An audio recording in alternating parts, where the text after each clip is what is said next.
Kadambari silks లో కళ్యాణ గమనీయం cell మార్చి 6 నుండి 19 వరకు ప్రతి 15,000 బ్రైడల్ సారీస్ కొనుగోలుపై ఒక గోల్డ్ కాయిన్.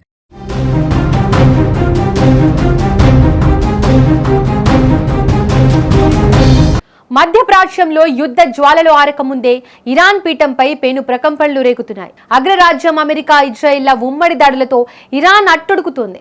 ఫిబ్రవరి 28న జరిగిన భీకర వైమానిక దాడిలో Iran supreme leader Ayatollah Ali Khamenei మరణించిన వార్త మరవక ముందే ఇప్పుడు ఆయన వారసుడు కొత్తగా నియమితులైన సుప్రీం లీడర్ మొజ్జబా ఖమేని చావు బతుకుల మధ్య కొట్టుమిట్టాడుతున్నాడనే వార్త ప్రపంచవ్యాప్తంగా సంచలనం సృష్టిస్తోంది. ఇరాన్ తన శత్రువులపై ప్రతీకారం తీర్చుకుంటామని హెచ్చరిస్తున్న వేళ అసలు ఆ దేశానికి నాయకత్వం వహించే నాదుడే లేకుండా పోయాడా అన్న అనుమానాలు వ్యక్తమవుతున్నాయి. బ్రిటన్ కు చెందిన ప్రముఖ పత్రిక ది సన్ కథనం ప్రకారం 56 ఏళ్ల మొజ్జబా ఖమేని ప్రస్తుతం కోమాలో ఉన్నారట. టెహ్రాన్ లోని సినా యూనివర్సిటీ ఆసుపత్రిలో అత్యంత కట్టుదిట్టమైన భద్రత మధ్య ఆయనకు చికిత్స అందుతోంది. ఫిబ్రవరి 28న జరిగిన అదే దాడిలో మొజ్జబా తీవ్రంగా గాయపడ్డారని, ఆ ప్రమాదంలో ఆయన తన ఒక కాలును, మరికొన్ని వర్గాల ప్రకారం 2 కాళ్లను కోల్పోయారని తెలుస్తోంది. కేవలం కాళ్లు మాత్రమే కాకుండా ఆయన కడుపు, కాలేయం వంటి కీలక అవయవాలు కూడా తీవ్రంగా దెబ్బతిన్నట్లు సమాచారం. ప్రస్తుతం ఆయన పరిస్థితి అత్యంత విషమంగా ఉందని, వైద్యులు ఆయన ప్రాణాలను కాపాడడానికి నిరంతరం శ్రమిస్తున్నారని వెస్టర్న్ మీడియా పేర్కొంటోంది.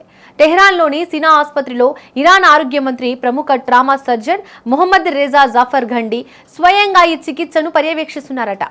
మొజ్జబా చికిత్స పొందుతున్న వార్డును పూర్తిగా సీల్ చేసి అక్కడ ఎవరిని అనుమతించడం లేదు. ఇరాన్ ఇంటర్నెట్ పై ఆంక్షలు విధించడం, సమాచారం బయటకు రాకుండా కట్టడి చేయడంతో ఈ వార్తలను స్వతంత్రంగా ధృవీకరించడం కష్టంగా మారిందని మరికొన్ని వార్తా సంస్థలు చెబుతున్నాయి. నిజానికి కొత్త నాయకుడు ప్రజల ముందుకు రాకుండా కేవలం ప్రకటనలకే పరిమితం కావడం ఈ అనుమానాలకు మరింత బలం చేకూరుస్తోంది.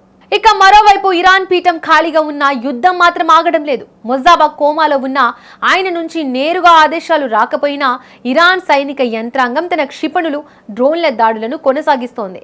అమెరికా అండ్ ఇజ్రాయెల్ పై ప్రతీకారం తీర్చుకుంటామని, హార్ముజ్ జలసంధిని దిగ్బంధిస్తామని ఇరాన్ స్టేట్ టెలివిజన్ హెచ్చరికలు జారీ చేసింది.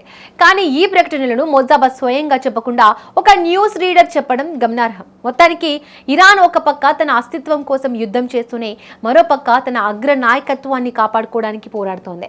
ప్రస్తుతానికి మొజ్జబా ఖమేని ప్రాణాలతో బయటపడతారా లేదా అనేది మిస్టరీగానే మారింది. ఒకవేళ ఆయన కోలుకోకపోతే ఇరాన్ తదుపరి వారసుడు ఎవరు, ఆ దేశ భవిష్యత్తు ఏంటి అన్నది ఇప్పుడు ప్రపంచ దేశాలను కలవరపెడుతున్న ప్రశ్న. అమెరికా, ఇజ్రాయెల్ కూటమి దాడులను మరింత ఉధృతం చేస్తే ఇరాన్ అస్తిత్వమే ప్రమాదంలో పడే అవకాశం ఉంది. ఏది ఏమైనా సుప్రీం లీడర్ మరణం, వారసుడి కోమా, ఈ 2 పరిణామాలు ఇరాన్ భవిష్యత్తును ఏ తీరానికి చేరుస్తాయో వేచి చూడాలి.